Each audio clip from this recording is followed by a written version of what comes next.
All right, let's turn our attention to college football. Again, you are a co-host of the PFF College Football Show. Oregon number one. Also seen all kinds of changes in the rankings, and there's some unbeatens. Penn State, Miami, Iowa State, Brigham Young, and Indiana, all undefeated. What have you thought about Oregon, and who of those next level unbeatens do you think could make some noise? It's certainly the other two teams in the Big Ten with them stick out when you talk about Penn State and Indiana. I know Indiana's been arguably the biggest surprise in the nation this year. And you talk about a weird dynamic where none of those three teams play each other in the regular season. So now Penn State and Indiana still have both huge games against Ohio State coming down the pipe. So really, Ohio State is the other big factor in that. They could get themselves to a Big Ten title game in a rematch with Oregon. Oregon looks like they have the easiest schedule of the bunch the rest of the way. But you talk about the race at the top of the Big Ten is incredibly competitive. And then those two Big 12 teams that you mentioned too, BYU and Iowa State, this Big 12 race is going to be a lot of fun. I think the conference is getting underrated. I know all the spotlight's always on the SEC and the Big 10, but the top of the Big 12 is a lot of fun to watch right now. And they got some really good teams nipping at their heels too. What about the SEC? You know, Georgia gets the big wins, so they're number two.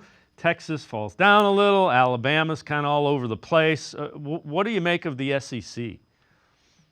It's funny because especially with Georgia's win over Texas, I think it's become the most unpredictable conference, right? I could look at the other three and go, well, in the Big Ten, there's really four teams fighting for it. The ACC and the Big 12 down to about six, but there's not really a clear hierarchy right now. It seems like every week the SEC gets turned upside down. And I think that there's no more evidence of that than the fact that the biggest game this week for first place is between LSU and Texas A&M, which is, I don't think at this point what we thought we'd be saying this season. And Texas has a huge game at Vanderbilt that they need to win.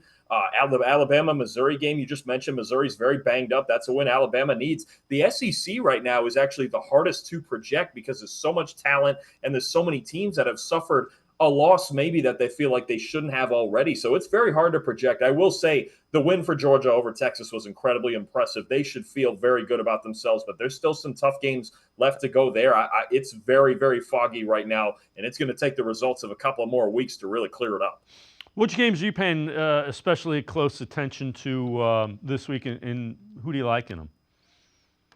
I think there's a couple. The LSU Texas A&M game is very interesting, and I'm also going to give you one in the group of five. Friday night, Boise State and UNLV. This is massive as far as playoff implications go. These are two really good football teams. It looks like the group of five playoff spot, if there's only one, because there's some possibilities you could see more than one.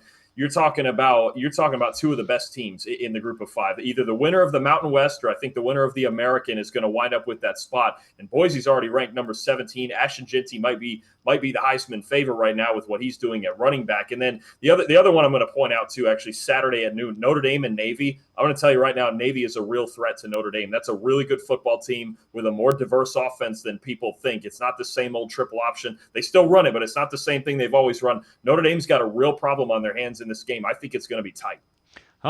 You mentioned the group of five. Liberty lost to Kennesaw State, who hadn't won a game. I think it was Kennesaw State's first FCS win.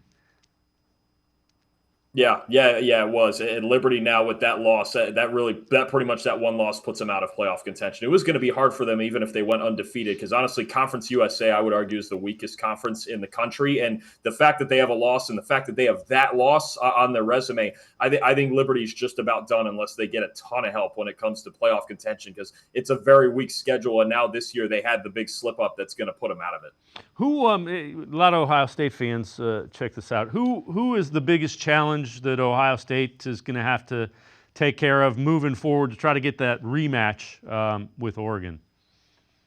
It's Penn State in their game next week, I think. And I know Indiana is also going to be a very tough game depending on how quickly Curtis Rourke gets healthy. We'll see if Indiana can continue, especially on defense. But I have to default to Penn State right now. Penn State's so physical on defense. Their pass rush is incredible. And their offense has been a lot better under their new offensive coordinator, Andy Kotelnicki. Penn State, this week, they have a big game at Wisconsin that they have to get through first. Wisconsin's pretty good still, and it's on the road. But Penn State, this game next week at Happy Valley is going to be incredibly dangerous for a team. If they let Penn State get balanced in their offense and get into their play action game, Ohio State could have a real problem in that game.